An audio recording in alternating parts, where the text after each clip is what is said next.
Okay, so our what for today is to use inference and deduction to answer comprehension questions. And we're going to have a look at a text by an author called Michael Morpurgo, who you probably know, and it's called A Twist of Gold.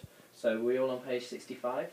Yes. Yeah. Okay, right. Can you start for me, Zarif? Nice clear voice, and we'll actually read it out loud because I want to hear this story a little bit. Twist of Gold is set in Ireland over 150 years ago, during the potato famine in 1847. The Irish suffered terribly, and thousands starved to death. As a result, they were suspicious of other people, especially those who were better off. This extract tells us of an encounter between a poor boy and a soldier. What do you think it means to be suspicious of someone? Tell me, what do you mean by being suspicious, Maya? Well, you don't really know what they're up to. You don't exactly know what they're doing. You Yeah, that's a good idea. You don't know what they're up to, James? strange, like he's looking strange. You look strangely. Okay, Joe, what do you You think? think that they're doing something sneaky. Oh, good. So you don't trust them. You kind of think, yeah, they may be. Okay, good. Could you want to carry on, Joe? The boy and the dragoon sat in the warm drizzle on either side of the river. It was a close, still evening, and the flies were down. The boy knew he was there, but ignored him, as he had been instructed so often by his mother. He baited his hook yet again and cast it into the river. The dragoon's horse stood with its legs in the cool of the water and drank tidily. The man sensed the boy's burning enmity. He had encountered it often enough before the children in Ireland, but it hurt him nonetheless, as it always did. Just stop you there. Thank you for reading. That's really clear. Could you carry on for me, Maya, please? He removed his heavy plumed helmet and placed it on the ground Heavy beside plumed helmet. What do you think? What do you think that means? Plumed. Yeah. Is it a type of colour? It could be to do with the colour. Yeah. What do you think? It's like the shape of it. Yeah. Good. It's actually a sort of. Like tall and round. Good. Yeah. It's almost like a sort of a feather on the top of it. Okay. Should I carry on? Yeah. Please. He removed his heavy plumed helmet and placed it on the ground beside him, balancing it against the bank. His scarlet cloak he threw aside on the ground beside him and then lay back on it, his head resting on his hands, looking over the top of his boots at the boy who sat rock still on the bank opposite him. This way, he thought he could pretend to be asleep and watch the boy at the same time. Excellent. Okay. Rosie, can you carry on, please? The boy wore nothing but rags, like all the other children, and he went barefoot. He was thin, but not yet as skeletal. What's it sound a bit like? Skeleton. Yeah. So what clue does that tell you about what the word? Skin. Really skinny. Good. Yeah. Keep going, Rosie. As some of the dragoons had seen, the signs of hunger were there already. The hollow cheeks, the sticks-like legs, and the dreadful white of the bones at the knees. Stop you there. Joe, you haven't read yet, have you? I've read. You have read. James, you haven't read yet. Can you carry on, please? It was the child's sunken eyes, though, that held the dragon's attention, fixed as they were in complete concentration at the point where his thigh lay in the water. His whole body was taut and waiting behind those eyes. It's as if his life depended on the dragoon thought. Stop there. Ellen, do you want to carry on, please? And then, as he watched, the truth dawned on him in all its clarity. For Christ... Clarity might Does it mean Habits of mind. mean. You do have it in habits of mind, I think. Yeah. Clarity. Yeah. You can see it clear. Yeah. Do you remember, what do we do if we don't know what a word says? Read the rest of the sentence. And carry on and read around it, and it often makes sense then, doesn't it? Yeah. Yeah, you're right, Joe. It is about being clear. Okay, do you want to carry on, Ellen? For Christ's sake,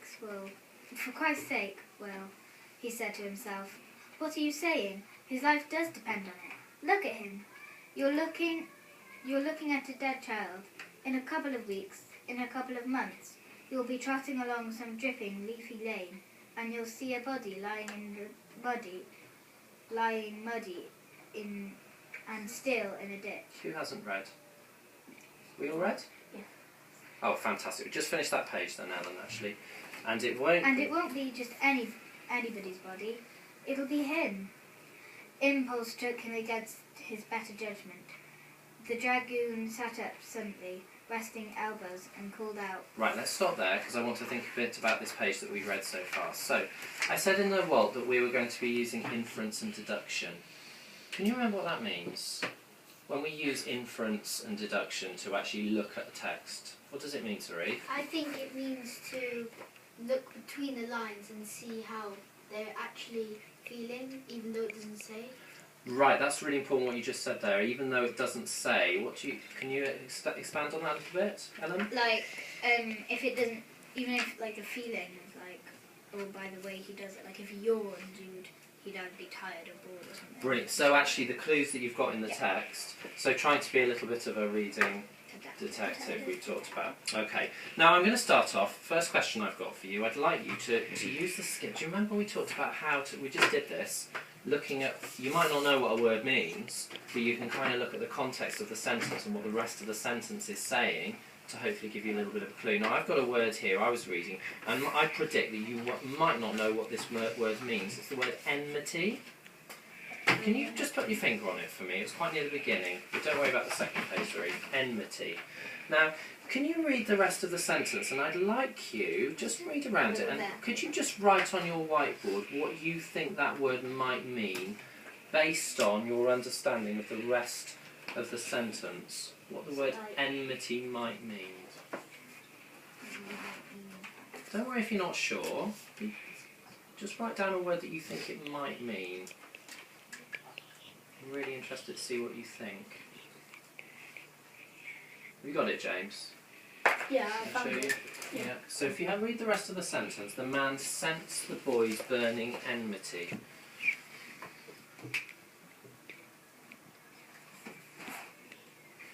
It's a good word, actually. It'd be a really ambitious word if you used it in your writing.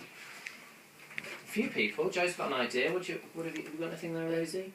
Well, I think I know, like, roughly, but then I'm not sure how to put that in words. Okay, that's tricky, isn't it? Yeah. What do you think, Zarif? Have you got any ideas? I'm thinking. Okay, have a little talk with each other now, because I see Joe's written one down. Same. I put down Same. fear and fright. I'm not sure, like, I think it's like something... Burning gives it away as Like, anger or something. I feel like it's He something had like you encountered need, like, it help often to, like, before even see that from children. it's not... I think that's Fear like, or how anger. Because you it said need at the beginning, something, like, He got children in Ireland. It's a tricky word, isn't it? It is a tricky I think it word. might be I like, got as it if, from other like, children. So. because like, you know, when Because someone's I think there, it's it's hunger. Can I stop you there a Could be minute? hunger. Yeah, Can I stop you there a minute? Because I think this is actually quite a tricky question. It's interesting to see what different things people have come up with. Let's hear some suggestions. What do you think, Zarif? I think it means hunger because Burning hunger. a lot of children were poor then. That So- does actually make a lot of sense from what you've said. Yeah, I can see why you've said that. What do you think, Ellen? I put down embarrassment, like burning, like, because, you know, it's like really awkward. Because he feels a bit awkward. Yeah, but like. And you've looked at the rest of the sentence. Yeah, what did you think, Maya? Well, I put down hunger and embarrassment. Okay, similar idea. So, What did you think, yeah. Rosie? I've put down hunger. Okay, what did you think, Joe? Fear or angry. Fear or anger? What did you think, James? Fear or fright. Fear or fright. It's actually really interesting. Joe's actually the right one. It actually means anger. Enmity is anger. But I can actually, you've all used really good inference there because you've kind of looked at the rest of the sentence and the rest of the paragraph, and he is fearful, he is embarrassed, and he is hungry. So you've used those kinds of skills. That is a really tricky word. It does actually mean. What was the clue that told you it means? Burning. Burning. Yeah, really good, Joe. Okay, now the next question I've got for you. What clues do we have? And I want to look at the whole of this page, okay, and I want you to perhaps write me down maybe 3, perhaps even more, clues that tell you that this boy is definitely very, very hungry. It doesn't necessarily say that he is hungry, not just hungry but also very poor. So any clues that tell you that this boy is hungry and poor? And I'd like you to use the text. So anything that it actually... this is kind of a find and copy question, actually. So anything that tells you that he was hungry. You've got a lovely list there, Maya. How many did you say? Well, I thought 3, but I don't know. I haven't counted, actually.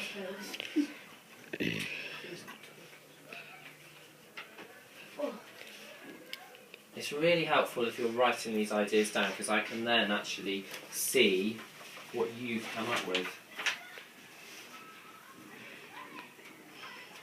Okay.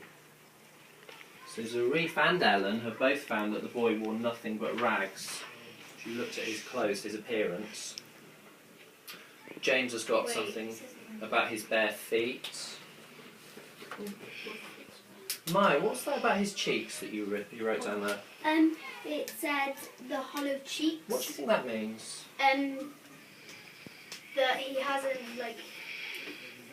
all his bones are white. He hasn't been eaten, so he's really skinny. So his cheeks have gone in. So the hollow. Yeah, they're being Yes, good, and that's the kind of being thin, isn't it? Being sort of. Be a bit chubby. Yeah. Okay. What have you put, Rosie? Have you written anything different? I've done white bones at the knees. It makes more sense when it's in the paragraph because it says that was one of the signs that he was hungry. About his white. That the white bones at the knees. Okay, it's almost like his bones are Yeah. poking out If you through don't his. have much Okay. fat on your. Yeah, I like that. James. It says that he's got the skeletal. Skeletal was a really key word, actually. Why do you think that he used that? The writer used the word skeletal. Because he was really thin. Okay, so why The skeletons are just bones. impression Really of just skeleton. bones. So that's actually a really But you clear. can't see his bones. It's a really good word, that actually, isn't it? It kind of really paints that picture. None of these things say the boy was poor, but they actually tell you that, don't they? They're clues. Maya, go on. It says stick-like legs. Stick-like legs. Okay, stick-like legs. Why does that tell you that he's poor? It tells you he's. Well, it's kind of like what Rosie said, because he hasn't been eating much, so he doesn't have that much fat. Okay. You don't have money. Who haven't I heard from? Have I heard from anyone? Joe, what have you come up with anything different? It says that his body was taut. Okay. Come on then, what does that mean? His skin was all tight and he didn't have enough flesh. Is that what taut means, do you think? And tight?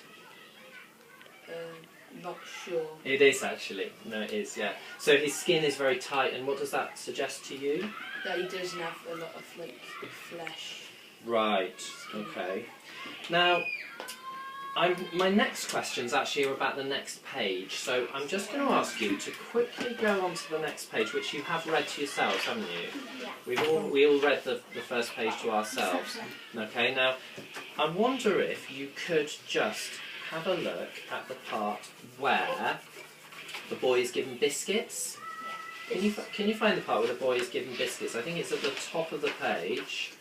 And the dragoons. What does the dragoon say to him that tells you that he's? What does he say, Maya? He says, "Son, I have some biscuits in my saddle bag.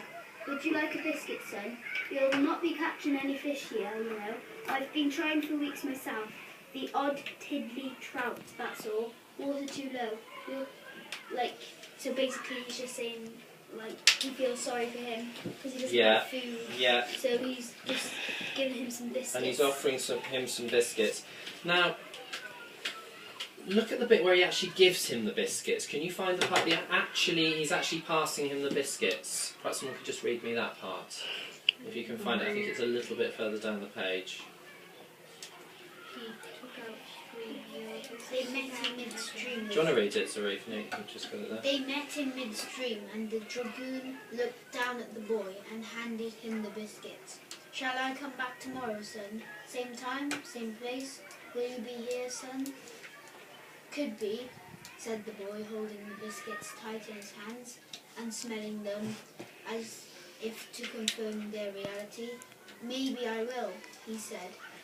Is there anything about what the boy does that gives you a clue about how he feels when he's given those biscuits? So what I'd like to, there's two things that I'm looking for there. I want you to, yeah, if you could write down something about the boy's body language.